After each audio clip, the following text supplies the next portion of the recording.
காஷ்மீரில் ராணுவ முகாமிற்குள் பயங்கரவாதிகள் புகுந்து நடத்திய தாக்குதலில் 17 ராணுவ வீரர்கள் உயிரிழந்தனர். நாடு முழுவதும் அதிர்ச்சியை ஏற்படுத்தியுள்ள இந்த சம்பவம் தொடர்பாக மத்திய அரசு எடுக்கும் அடுத்த கட்ட நடவடிக்கை குறித்து எமது டெல்லி செய்தியாளர் அரவிந்த் தரும் தகவல்களை தற்போது பார்க்கலாம். அரவிந்த், காஷ்மீரில் ராணுவ முகாமிற்குள் பயங்கரவாதிகள் எப்படி வந்தாங்க, அங்கு ராணுவ வீரர்கள் நடத்திய பதில் தாக்குதல் எப்படி இருந்தது, இது பற்றி சொல்லுங்க. இன்று காலை சரியாக 5:15 மணி அளவில் காஷ்மீரில் உள்ள பாராமுல்லா என்ற பகுதியில் உள்ள இந்திய காலாட்படைக்கு சொந்தமான இராணுவ முகாம் ஊரி என்ற இடத்தில் உள்ள இராணுவ முகாமின் பின்பக்கம் வழியாக 4 தீவிரவாதிகள் உள்ளே நுழைந்து உள்ளே உறங்கிக் கொண்டிருந்த மற்றும் அந்த பணிக்கு செல்லவிருந்த இராணுவ வீரர்கள் மீது கண்மூடித்தனமாக தாக்குதல் நடத்தினர். இந்நிலையில் இதற்கு பதில் தாக்குதல் நடத்த முற்பட்டு இந்திய இராணுவ வீரர்கள் தரப்பில் பதில் தாக்குதலும் நடத்தப்பட்டது. சுமார் 5 முதல் 6 மணி நேரம் இந்த தாக்குதலானது தொடர்ந்து நீடித்தது. தாக்குதலின் முடிவில் 4 தீவிரவாதிகள் கொல்லப்பட்டுள்ளனர். தற்போது புதிதாக ஒரு தகவல் கிடைக்கப்பெற்றுள்ளது. அதாவது இன்று காலை தான் இந்த 4 தீவிரவாதிகள் பாகிஸ்தானிலிருந்து இந்திய எல்லை வழியாக உள்ளே நுழைந்து இந்த தாக்குதலில் ஈடுபட்டு இருப்பதற்கான வாய்ப்பு அதிகமாக இருப்பதாக தற்போது தகவல் வெளியாகியுள்ளது. அரவிந்த், இந்த மோதல்ல உயிரிழப்புகள் ஏற்பட்டிருக்கா? இரு தரப்பிலும் எத்தனை பேர் இருந்திருக்காங்க? சுமார் 5 முதல் 6 மணி நேரம் இந்த தாக்குதல் மற்றும் சண்டை நடைபெற்றது. இதில் இந்திய ராணுவ தரப்பில் 17 ராணுவ வீரர்கள் தற்போது வரை உயிரிழந்துள்ளதாக தகவல் வெளியாகியுள்ளது. மேலும் அதே போல 19 ராணுவ வீரர்கள் படுகாயமடைந்து அதில் பாதிக்கும் அதிகமான பேர் அபாய தருணத்தில் இருப்பதாகவும் அவர்கள் அனைவருமே பேஸ் 92 ராணுவ மருத்துவமனைக்கு மாற்றப்பட்டு அங்கு உரிய சிகிச்சை கொடுக்கப்பட்டு வருவதாகவும் தற்போது தகவல் வெளியாகியுள்ளது. அதே போல தீவிரவாதிகள் தரப்பில் 4 தீவிரவாதிகள் கொல்லப்பட்டு இருப்பதாகவும் தகவல் வெளியாகியுள்ளது.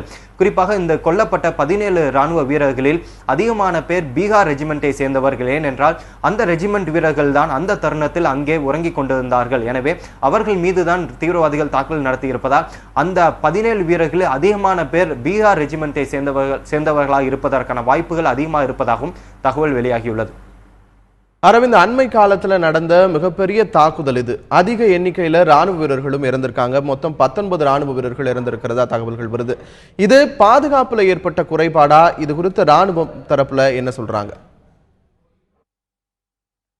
இந்திய உளவுத்துறையானது சரியாக 2 தினங்களுக்கு முன்பாக இந்திய ராணுவம் மற்றும் விமானப்படை தளங்கள் மீது ஒரு தாக்குதல் பாகிஸ்தான் தீவிரவாதிகள் தாக்குதல் நடத்த திட்டமிட்டு இருப்பதாக ஒரு தகவலை ஒரு எச்சரிக்கையை வெளியிட்டிருந்தனர். எனவே இந்தியாவில் உள்ள அனைத்து ராணுவம் மற்றும் விமானப்படை தளங்களுக்கு அதிகப்படியான பாதுகாப்பை பலப்படுத்துமாறு மத்திய உள்துறை அமைச்சகத்திலிருந்து ஒரு சுற்றறிக்கையும் அனுப்பப்பட்டிருந்தது. இந்நிலையில் இன்று காலை சரியாக 5:15 மணி அளவில் இதுபோன்ற ஒரு தாக்கல் சம்பவம் நடைபெற்றிருப்பது அனைத்து தரப்பையும் அதிர்ச்சியை ஏற்படுத்தியுள்ளது. குறிப்பாக இந்திய பாதுகாப்பு மற்றும் இந்திய உள்துறை அமைச்சகம் இரண்டுமே எவ்வாறு இந்த தாக்கல் நடைபெற்றது, இவ்வளவு ஒரு அதிகப்படியான ஒரு எச்சரிக்கை கொடுக்கப்பட்டு இருந்த நிலையிலும் எப்படி இந்த தாக்கல் நடைபெற்றது என்பது குறித்து ஒரு ஆய்வும் நடைபெற்று வருகிறது. குறிப்பாக தற்போது கிடைத்த தகவல் படி இந்த தாக்குதல் சம்பவத்தில் ஈடுபட்ட 4 தீவிரவாதிகளுமே லஷ்கர்-இ தொய்பா தீவிரவாத அமைப்பை சேர்ந்தவர்களாக இருப்பதற்கான வாய்ப்பும் இருப்பதாகவும், எனவே அவர்கள் இன்று காலைதான் இந்திய எல்லைக்குள் ஊடுருவி இந்த தாக்கல் நடத்தி இருப்பதற்கான வாய்ப்பும் இருப்பதாகவும் அந்த தகவல்கள் வெளியாகியுள்ளது. எனினும் இது தொடர்பான ஆய்வுகள் மற்றும் ஆலோசனை கூட்டம் நடைபெற்று வருகிறது. குறிப்பாக இந்த தாக்குதல் சம்பவத்தில் ஏனென்றால் காஷ்மீரை பொறுத்தவரை தொடர்ந்து ஒரு அசாதாரண சூழ்நிலை தான் நிலவி வருகிறது. தற்போதுதான் அனைத்து கட்சி கூட்டமானது காஷ்மீர் சென்று அங்குள்ள மக்களை அங்குள்ள சூழ்நிலை இயல்பு நிலைக்கு திரும்புவதற்கான முயற்சிகளை மேற்கொண்டு வருகிறது. இந்நிலையில் இதுபோன்ற ஒரு தாக்கல் நடத்தி இருப்பது மிகப்பெரிய ஒரு அதிர்ச்சியையும் ஆச்சரியத்தையும் ஏற்படுத்தியுள்ளது. குறிப்பாக 2002ஆம் ஆண்டு கலுச்சக் என்ற இடத்தில் இந்திய ராணுவம் மற்றும் ராணுவ குடும்பத்தினர் மீது ஒரு தாக்கல் நடத்தப்பட்டது. அந்த தாக்குதலில் 31 வீரர்கள் மற்றும் அவருடைய குடும்பத்தினர் இறந்தனர். அதனைத் தொடர்ந்து அதிகப்படியான ஒரு ராணுவ வீரர்கள் ஒரே தருணத்தில் இறந்திருப்பது இந்த தாக்குதல் சம்பவத்தில் தான். எனவே இதனை எவ்வாறு எதிர்கொள்வது, இதற்கு எப்படி ஒரு பதிலடி தருவது, இது போன்ற ஒரு சூழ்நிலை இனிமேல் வராமல் இருப்பது எவ்வாறு தடுப்பது குறித்து ஒரு ஆலோசனை கூட்டமும் ஆய்வும் நடைபெற்று வருவதாகவும் தகவல் வெளியாகியுள்ளது. நாட்டையே அதிர்ச்சிக்குள்ளாக்கி இருக்கிற ஒரு மிகப்பெரிய தாக்குதல் நடைபெற்றிருக்கு. இந்த தாக்குதலை தொடர்ந்து மத்திய அரசு அடுத்த கட்டமா என்ன நடவடிக்கை எடுக்க போறாங்க, இது குறித்த தகவல் இருக்கா அரவிந்த்? இந்த தாக்குதலை தொடர்ந்து மத்திய பாதுகாப்புத்துறை அமைச்சர் மனோகர் பாரிக்கர் உடனடியாக ஸ்ரீநகர் சென்றிருக்கிறார். அங்கு மருத்துவமனையில் சிகிச்சை பெற்று வரும் ராணுவ வீரர்களை அவர் சந்திக்க இருக்கிறார். அதே போல இந்திய ராணுவ தளபதி தல்பீர் சிங்கும் அந்த உரிய இடத்திற்கு சென்று அங்கு மேற்கொள்ளப்பட்டு வரும் நடவடிக்கைகள் குறித்து ஆய்வு செய்ய அங்கு சென்றிருக்கிறார். அதே போல டெல்லியில் மத்திய உள்துறை அமைச்சர் ராஜ்நாத் சிங்கின் வீட்டில் ஒரு உயர்மட்ட ஆலோசனை குழு கூட்டம் நடைபெற்று வருகிறது. இந்த கூட்டத்தில் மத்திய உள்துறை அமைச்சர் ராஜ்நாத் சிங், அதே போல தேசிய பாதுகாப்பு ஆலோசகர் அஜித் தோவல் மற்றும் உளவுத்துறை அதிகாரிகள் மற்றும் ரா பிரிவு அதிகாரிகள், அதே போல மத்திய உள்துறை அமைச்சகத்தின் மூத்த அதிகாரிகள் மற்றும் அதே போல மத்திய பாதுகாப்பு அமைச்சகத்தின் மூத்த அதிகாரிகள் இந்த ஆலோசனை கூட்டத்தில் பங்கேற்றுள்ளனர்.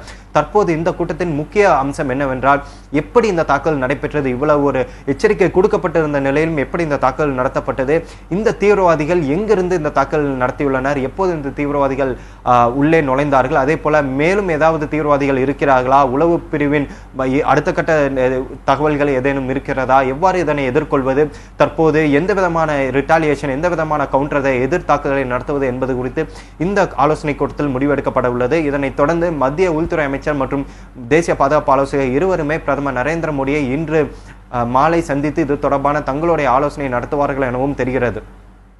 அரவிந்த், மத்திய அமைச்சர் ராஜ்நாத் சிங் தலைமையில் ஆலோசனை கூட்டம் நடைபெறுவதா சொன்னீங்க. அவர் இன்னைக்கு வெளிநாடு செல்வதாக சொல்லப்பட்டது. அந்த சுற்றுப்பயண திட்டம் மாற்றி அமைக்கப்பட்டிருக்கா? இது குறித்த தகவல் இருக்கா? தொடர்ந்து பாகிஸ்தானிலிருந்து தீவிரவாதிகள் காஷ்மீருக்கு வந்து இந்திய பாதுகாப்புக்கு ஒரு அச்சுறுத்தலையும் காஷ்மீரில் ஒரு அசாதாரண சூழ்நிலையை தொடர்ந்து ஏற்படுத்தி வருவதாக தொடர்ந்து பல்வேறு தருணங்களில் இந்திய அரசு பல்வேறு உலகளாவிய ஒரு மன்றங்களில் இந்த குற்றச்சாட்டை தொடர்ந்து முன்வைத்து வந்துள்ளது. எனினும் தற்போது மத்திய உள்துறை அமைச்சர் ரஷ்யா மற்றும் அமெரிக்கா 2 நாடுகளுக்கு சென்று அங்குள்ள தலைவர்களிடம் இந்த பிரச்சனை கொடுத்து ஆலோசிப்பார் என முன்பே திட்டமிடப்பட்டிருந்தது. அந்த தருணத்தில் இன்று மாலை மத்திய உள்துறை அமைச்சர் ராஜ்நாத் சிங் ரஷ்யா செல்வார் என முன்பே அறிவிக்கப்பட்டிருந்தது. ஆனால் இப்படி ஒரு தாக்கல் நடைபெற்றுள்ளதால் இன்று காலை மத்திய உள்துறை அமைச்சர் ராஜ்நாத் சிங் தன்னுடைய ரஷ்யா பயணத்தை தான் ரத்து செய்திருப்பதாக தகவலை வெளியிட்டிருந்தார். எனினும் அமெரிக்காவின் பயண திட்டம் குறித்து எந்த விதமான ஒரு முடிவும் தற்போது வரை வெளியாகவில்லை. எனினும் இன்றைய ஆலோசனை கூட்டத்தின் முடிவில் அவருடைய அடுத்த கட்ட பயண திட்டங்கள் என்ன என்பது குறித்து தெளிவாக தெரியும். ஆனால் நமக்கு கிடைத்த தகவல் படி இன்று மாலை அவர் பிரதமர் நரேந்திர மோடியை சந்தித்துவிட்டு நாளை அவரும் காஷ்மீர் சென்று காஷ்மீரில் உள்ள தற்போதைய நிலையை குறித்து அவர் ஆய்வு செய்வார் எனவும் தெரிகிறது. அவர் இன்று காலை காஷ்மீர் முதலமைச்சர், ஜம்மு காஷ்மீர் முதலமைச்சர் மற்றும் ஜம்மு காஷ்மீர் ஆளுநர் இருவரிடமே இந்த விவகாரம் குறித்து அவர் ஆலோசனை செய்திருக்கிறார். எனினும் அவர் ரஷ்யாவின் பயண திட்டங்கள் தற்போது ஒத்திவைக்கப்பட்டிருப்பதாகவும் தகவல் வெளியாகியுள்ளது. ஆனால் அமெரிக்காவின் பயண திட்டம் என்ன என்பது குறித்து எந்த விதமான மாற்றமும் ஏற்பட்டிருக்கிறதா என்பது குறித்து எந்த தகவலும் தற்போது வரை வெளியாகவில்லை. காஷ்மீரில் ராணுவ முகாமிற்குள் புகுந்து பயங்கரவாதிகள் அதிகாலையில் நடத்திய தாக்குதலில் 19 ராணுவ வீரர்கள் வரை உயிரிழந்திருக்கிறார்கள். நாட்டையே அதிர்ச்சிக்குள்ளாக்கி இருக்கிற இந்த சம்பவம் தொடர்பாகவும் மத்திய அரசு எடுக்க இருக்கிற அடுத்த கட்ட நடவடிக்கைகள் தொடர்பான நேரடி தகவல்களை நாம் பார்த்தோம்.